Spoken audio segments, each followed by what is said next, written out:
जगह जगह बोर्ड नजर आ रहे हैं, बटेंगे तो कटेंगे। किस तरह से देखते हैं इसको? उद्धव ठाकरे जी ने भी आज इसका समाचार लिया है। देखिए, हम गारंटी दे रहे हैं लोगों को विश्वास की, विकास की।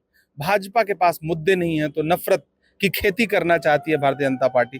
लेकिन ये महाराष्ट्र है, ये डॉक्टर बाबा साहब अम्बेडकर की भूमि है, ये संविधान से चलने वाला राज्य है और संविधान को मानने वाला राज्य है। यहाँ इस तरह से कोई आकर के नारा लगाएगा तो नफरत के दिन बीतेंगे, जुड़े रहे तो जीतेंगे। मुख्यमंत्री पद का चेहरा कौन रहेगा? देखिए, हम लोकतांत्रिक तरीके से चलने वाले लोग हैं। ये सवाल हमसे मत पूछिए कि हमारे यहाँ लोग मुख्यमंत्री का चेहरा कौन हो। ये सवाल महायुति से पूछिए कि शिंदे के चेहरे पे चुनाव लड़ रहे हैं, अजीत पवार के चेहरे पे चुनाव लड़ रहे हैं, देवेंद्र फडणवीस तो खुद से को मैदान से बाहर ही बता रहे हैं। उनके यहाँ चेहरे नहीं है, हमारे पास तो बहुत अच्छे अच्छे चेहरे हैं। हम बाद में संसदीय विधायक दल की बैठक में चुन लेंगे। हमारे यहाँ मुख्यमंत्री पद को लेकर कोई झगड़ा नहीं। सध्या महाराष्ट्रामध्ये विधानसभा निवडणुकीची रणधुमाळी सुरू आहे आणि त्यामुळे सर्वच राजकीय पक्षाचे नेते आता कामाला लागलेले आहेत।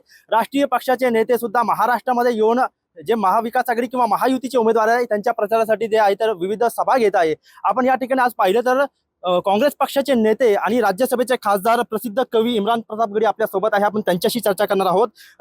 इमरान जी, महाराष्ट्र में चुनाव का माहौल चल रहा है, आप चुनावी रैलियां कर रहे हो, कैसा रिस्पांस है महाविकास आघाड़ी को, क्या कहोगे? पूरे राज्य में बहुत ही अच्छा माहौल है और जो लोकसभा का नतीजा था, उस समय का रिजल्ट था, उससे बेहतर रिजल्ट इस असेंबली इलेक्शन में महाराष्ट्र की जनता वो महाविकास आघाड़ी के लिए देने जा रही है। महायुति की सरकार जा रही है और अब कभी लौट के नहीं आएगी। अब महाविकास आघाड़ी जो है वो महाराष्ट्र को विकास के पथ पर लेके आगे जाएगी। किन मुद्दों को लेकर कांग्रेस पार्टी या महाविकास आघाड़ी जनता के बीच जा रही है, मतदाताओं के बीच जा रही है? सबसे बड़ा मुद्दा तो ये है कि जिस तरह से लोकतंत्र को लूट करके, जमहूरियत को लूट करके यहाँ पे सरकार बनाई गई थी, एक चलती हुई सरकार को तोड़ा गया था, खरीद फरोख्त की गई थी, उससे महाराष्ट्र की जनता में गुस्सा है। तो लोकतंत्र लूटने वालों को सबक सिखाना चाहती है और सिर्फ लूटा ही नहीं गया, पहले एक दल तोड़ा गया, फिर दूसरा दल तोड़ा गया, फिर राजनीतिक पार्टी का चुनाव निशान छीना गया। इस पूरे घटनाक्रम में महाराष्ट्र की अस्मिता को चोट पहुंचाने की कोशिश की गई। दिल्ली में बैठ करके दिल्ली का हाकिम ये सोचता है कि वो रिमोट कंट्रोल से महाराष्ट्र को चलाएगा।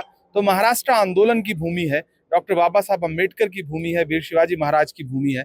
इस भूमि पर यहाँ की अस्मिता को पामाल करने की जो कोशिश करेंगे वो पनप नहीं सकता है। इस बात के लिए लोगों में बहुत गुस्सा है। कानून व्यवस्था एक बहुत बड़ा मुद्दा है, महिलाओं की सुरक्षा एक बहुत बड़ा मुद्दा है। बदलापुर से बांद्रा तक कानून व्यवस्था बदहाल है। पुणे का गैंग रेप हो, बदलापुर का घटनाक्रम हो, बच्चियां सुरक्षित नहीं है। जनता इसके खिलाफ वोट देना चाहती है और हमारी जो 7 गारंटी हैं उनको लेकर के जनता में एक भरोसा है। हमें पूरा विश्वास है कि महाविकास आघाड़ी यहाँ सरकार बनाएगी। चुनाव के मद्देनजर हम अगर देखें तो जगह जगह बोर्ड नजर आ रहे हैं, बटेंगे तो कटेंगे। किस तरह से देखते हैं इसको? उद्धव ठाकरे जी ने भी आज इसका समाचार लिया है। देखिए, हम गारंटी दे रहे हैं लोगों को विश्वास की, विकास की। भाजपा के पास मुद्दे नहीं है तो नफरत की खेती करना चाहती है भारतीय जनता पार्टी। लेकिन ये महाराष्ट्र है, ये डॉक्टर बाबा साहब अम्बेडकर की भूमि है, ये संविधान से चलने वाला राज्य है और संविधान को मानने वाला राज्य है। यहाँ इस तरह से कोई आकर के नारा लगाएगा तो नफरत के दिन बीतेंगे, जुड़े रहे तो जीतेंगे।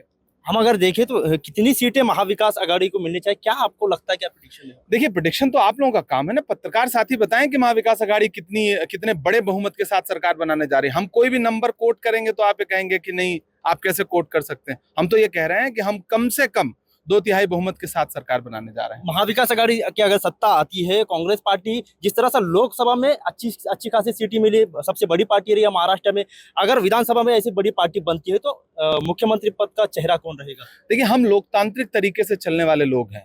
ये सवाल हमसे मत पूछिए कि हमारे यहाँ मुख्यमंत्री का चेहरा कौन हो। ये सवाल महायुति से पूछिए कि शिंदे के चेहरे पे चुनाव लड़ रहे हैं, अजीत पवार के चेहरे पे चुनाव लड़ रहे हैं, देवेंद्र फडणवीस तो खुद से को मैदान से बाहर ही बता रहे हैं। उनके यहाँ चेहरे नहीं है, हमारे पास तो बहुत अच्छे अच्छे चेहरे हैं।